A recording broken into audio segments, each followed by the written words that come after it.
time we met, my friend. How are you? See ya. Great to see you. Thank you. All right. Look at how many fans you have. That's nice. They think I'm Louis C.K., but that's all right.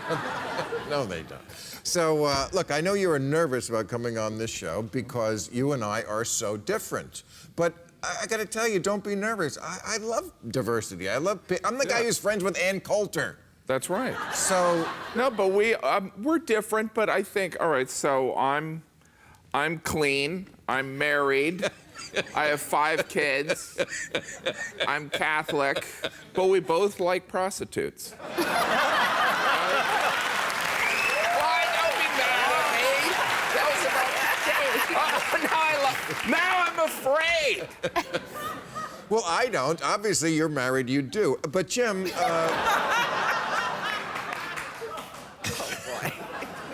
You like prostitutes, Jim?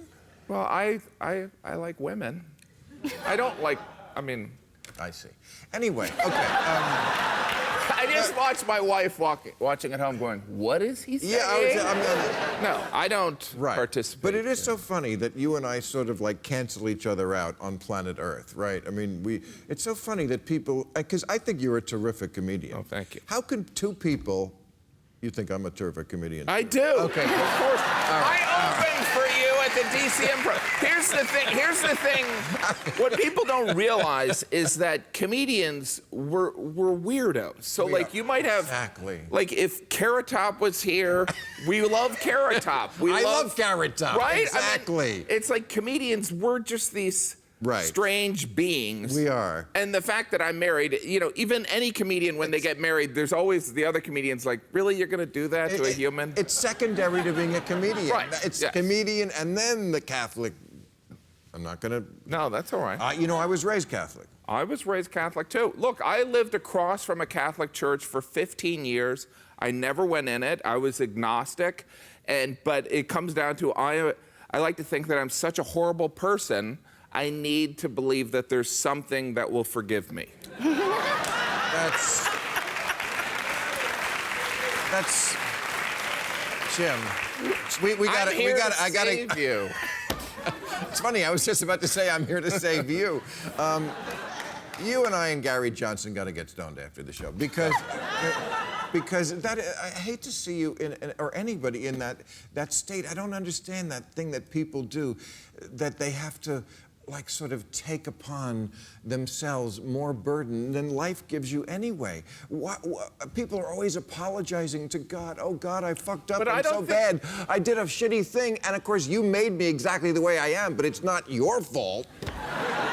Yeah, look, I get the construct of what you're saying, but I'm saying that faith is this incredible leap that, like, I can't articulate, I can't defend, but it's something who I am. And if I would be lying, if I would be inauthentic if I said I didn't believe it. No.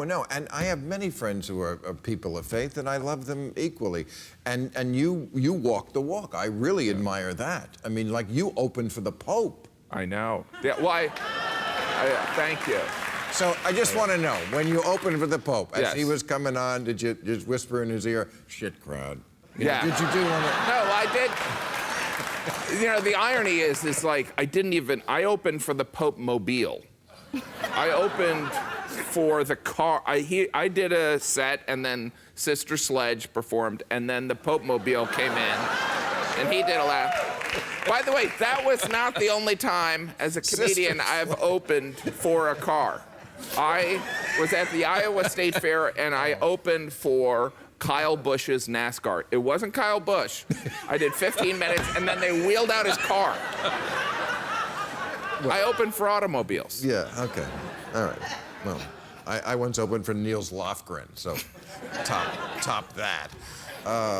Okay, so what about the fact, though, that American Catholics, they love the Pope. Yeah. But they don't really do anything he tells them to do? I mean, well, it's true. There's polling on this. American Catholics overwhelmingly get divorced, masturbate, have... At the same time. Have premarital sex, have anal sex, all these things that are Sorry. That's the first time she's ever heard anal sex before. Oh, no, she's British. Yeah.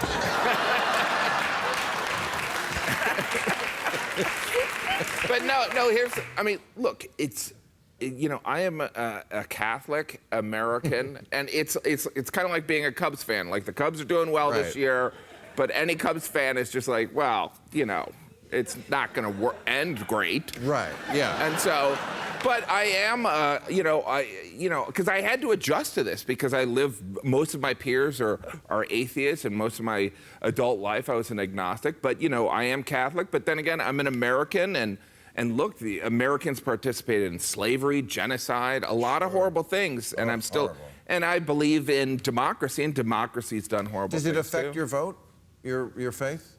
No, I don't think so. You'd vote for somebody even if they weren't a person who you thought was a good religious person? No, I don't. It wouldn't matter whether they believed in anything. So who are you for this election? I'm for Donald. No, I'm not. The least faithful person ever. No, but the funny thing is I'm convinced. I've never met someone who supports Donald Trump. It's like I've never met them. Wait a minute, do you support Donald Trump? And the thing is, it's like I know people have voted for him. But the thing is, it's like I'm from Indiana. I'm from a red state. I travel across the country constantly. I see him on the news, but I don't run into people that are going to vote for him.